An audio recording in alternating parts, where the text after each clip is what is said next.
আপনারা দেখতে পেয়েছেন হাটে বাজারে গেলে নারীরা তরকারি বিক্রি করে, কাপড় বিক্রি করে, জুতা মোজা পর্যন্ত বিক্রি করে, আপনার কাছে নিয়ে মার্কেটে গিয়ে বিক্রি করে মার্কেটের দিন। তো ওগুলো দেখলে আমার খুব ভালো লাগে। কেন বসে থাকবে? আমরা ইনকাম করব, নিজের ছেলে মেয়েদের অভাব পূরণ করব, যারা স্কুলে পড়াশোনা করতেছে তাদের জন্য টাকা রোজগার করব, বসে থাকি না। তো আমরা মানুষ বেড়েছি কিন্তু জায়গা বাড়ে নাই, সেই কারণে আমাদের জায়গা সংকীর্ণ হয়েছে, কমে গেছে। এইখানে আমরা চাষাবাদ পর্যাপ্ত করতে পারি না, জুম চাষ করতে পারি না নিয়ম মাফিক।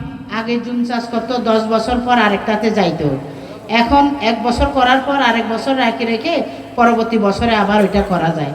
তাইলে করলে কি হয়, ওইখানে কোনো চাষাবাদ হয় না, যতই সার দিই না কেন। সেই দিকগুলোর কারণে আমাদের এই ইনকামমুখী হতে হয়। ভবিষ্যতে আমরা আগামী বছর আরেকটি প্রকল্প নিব, সেই প্রকল্পতে এই লোগান আদর্শ উচ্চ বিদ্যালয় যাতে থাকে সেই ব্যবস্থাটা আমি গ্রহণ করব। পাশাপাশি আপনাদের এখানে ই লার্নিং কার্যক্রমের জন্য যেমন আমরা ইন্টারনেটের যে ইন্টারনেট কানেকশনের জন্য আমরা কিন্তু স্টারলিংকের সাথে চুক্তি করেছি। আমরা সোলার দিচ্ছি যাতে বিদ্যুতের কোনো সমস্যা না হয়।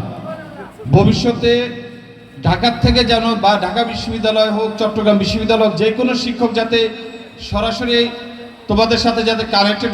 টানা তৃতীয়বার অর্জন করেছে দেশের সেরা সুপার ব্র্যান্ড স্বীকৃতি বসুন্ধরা টিস্যু।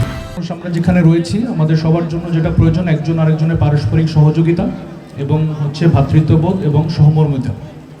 এই সবগুলো জিনিস যখন থাকবে তখনই আমাদের জেলার প্রশাসন, পার্বত্য জেলা পরিষদ যাই হোক না কেন, সবার মাঝে যে একটা দূরত্ব হোক বা কাছাকাছি থাকার যে একটা সুযোগ হোক, সেটা আরও আমাদের পক্ষ থেকে খাগড়াছড়ি জোন এবং পাঞ্চলি সাবজোনের পক্ষ থেকে সামাজিকভাবে নিরাপত্তা এবং শৃঙ্খলার জন্য আপনাদের যে কোনো সহযোগিতার জন্য আমরা থাকবো।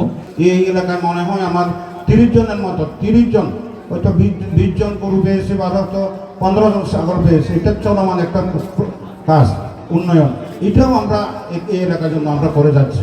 তো এরপরেও বিভিন্ন বৌদ্ধ বিহার নির্মাণ সংস্কার এগুলো কিন্তু আমাদের নলেজে আছে এবং এগুলো আমরা জেলা পরিষদের আমাদের মাননীয় চেয়ারম্যান মহোদয় এগুলো নিয়ে খুব ভাবেন। বিভিন্ন দলীয় সরকার থাকাকালীন সময় এইরকম কার্যক্রম উদ্যোগ গ্রহণ করে না এবং সে ধরনের বাস্তবায়ন উন্নয়ন হয় নাই। সেই জন্য অল্প সময়ের মধ্যে হলেও পার্বত্য অন্তর্বর্তী জেলা পরিষদ যেরকম একটা উদ্যোগ গ্রহণ করে প্রকল্পগুলো বাস্তবায়ন করতেছে ত্বরান্বিতভাবে, সেজন্য আমার পাঞ্চুরি এলাকার পক্ষ থেকে পরিষদকে কৃতজ্ঞতা এবং ধন্যবাদ।